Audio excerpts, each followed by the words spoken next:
Hola, buenas tardes, profesor y compañeros. Procedo a explicar en mi mapa conceptual el tema de la máquina de la economía. Bueno, como podremos observar en el mapa conceptual, tenemos los conceptos básicos o conectores para explicar este fenómeno. Partiendo de que la máquina de la economía se da por medio de las transacciones, ¿cierto? Estas, las cuales obviamente funcionan por medio de la naturaleza humana, las cuales se repiten continuamente, ¿cierto? Y las cuales están por medios de un comprador y un vendedor, ¿cierto? Porque este procede como con la funcionalidad de hacer un canje. ¿Qué hacemos canje? De productos, de servicios o activos financieros, ¿cierto? También hace parte de estas transacciones y tenemos como ente el Banco Central y el gobierno. El gobierno, desde la parte de los recaudos de los impuestos, obviamente como con todas las actividades o desempeños que realiza el pueblo o la sociedad. Y tenemos el Banco Central, ¿cierto? Que es el que controla el dinero, ¿cierto? Y créditos en la economía por medio de las tasas de intereses. El crédito, a su vez, lo podemos llamar una deuda, ¿cierto? Lo cuales tenemos el prestador y los prestatarios. Para los prestadores, les genera un activo, los que estamos de pronto más un poco en el tema de contaduría pública, es para nosotros lo que generamos las cuentas por cobrar en los activos, y para los prestatarios es una deuda, obviamente, entonces se genera para ellos un pasivo, el cual es una cuenta por pagar, donde ellos asumen un capital y unos intereses por estos servicios que van tomando, ¿cierto? Eh, para la máquina de la economía, la miden unas fuerzas principales, ¿cierto? Las cuales vemos en la parte de acá, que es el incremento de la productividad, deudas a corto plazo y deudas a largo plazo.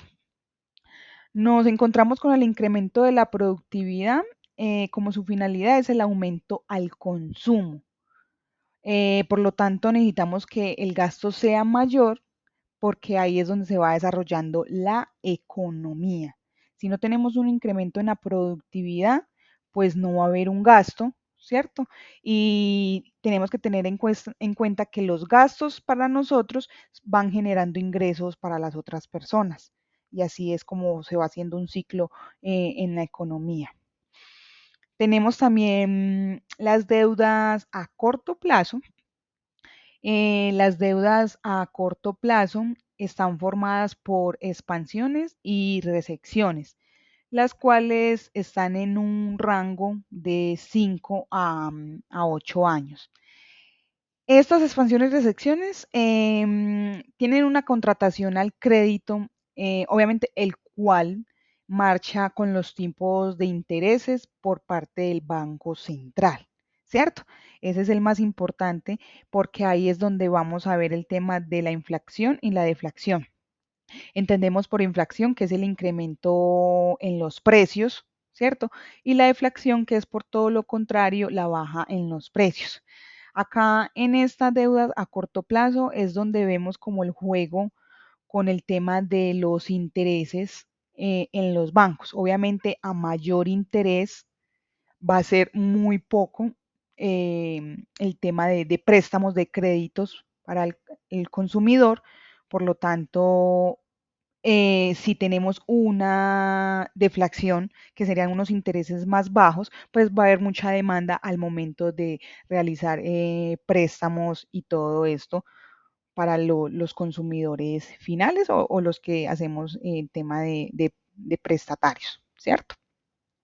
Nos encontramos con las deudas a largo plazo. Esto, según historia, ocurre una vez cada 75, 10 años. Lo más probable es que no alcancemos a dimensionar o a mirar cómo influye esto en la economía, pero los cargos de las deudas en este a largo plazo obviamente son más grandes. Entonces acá tanto el gobierno y los bancos centrales se ven obligados a, una, recortar gastos, ¿cierto? En los cuales ahí vemos mucho el tema de lo que más sucede, em, recorte de personal, ¿cierto? Es lo que más sucede así como inmediatamente. Tenemos las reestructuraciones sobre las moras de las deudas. Ellos prefieren en su momento, como quien dice, bueno, mejor recaudar este dinero, recuperar el capital y no sé, así se tenga que perder un poco de los intereses, pero la idea es no dar por pérdida total todos estos temas. También tenemos que lo manejan por medio de que las riquezas empiecen a ser distribuidas entre los que tienen y los que no tienen, los cuales muchas veces eso no es de la mejor manera, ¿cierto? Y tenemos también por última opción que el Banco Central se ve obligado a imprimir más dinero, cosa que damos por entendido que cuando el Banco Central imprime más dinero, lo que puede hacer es comprar más activos financieros, ¿cierto? Mientras que el gobierno pues solo puede ser proveedor de bienes y servicios. Em, bueno, para como concluir este tema de la máquina del tiempo, tenemos cuatro conclusiones, ¿cierto? La primera de ellas es que las deudas, tanto a corto y largo plazo, deben estar por encima de la línea de productividad.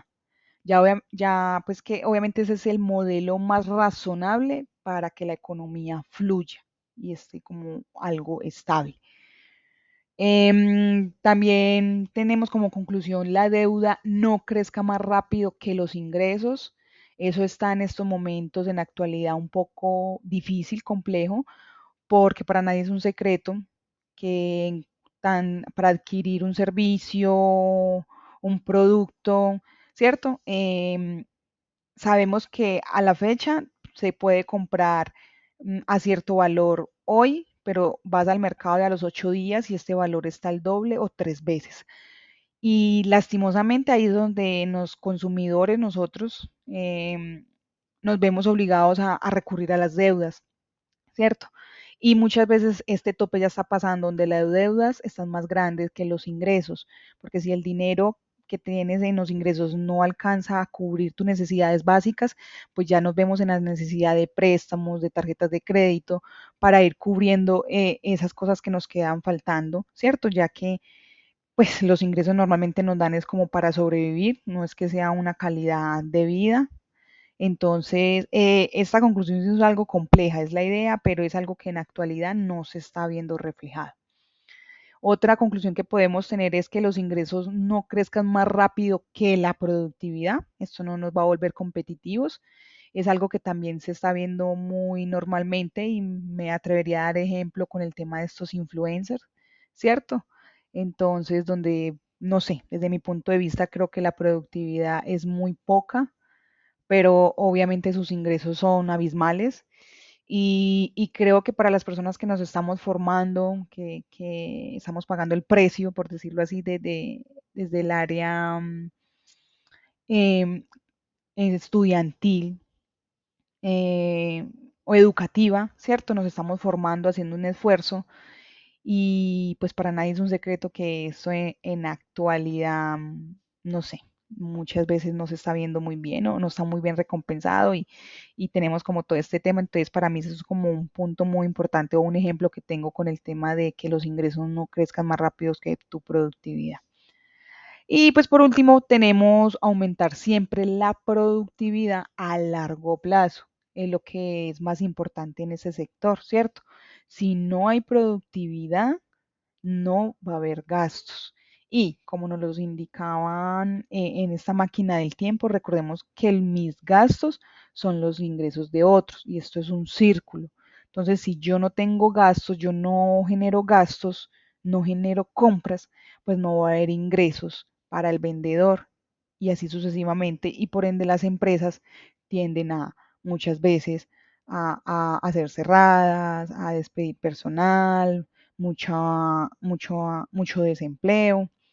Entonces, pues nada, esas son como las conclusiones que tengo aquí para este tema de la máquina del tiempo, un tema muy complejo en la actualidad, pero de lo cual estamos viviendo. Entonces, profe, muchísimas gracias y nada, hasta aquí llega mi grabación.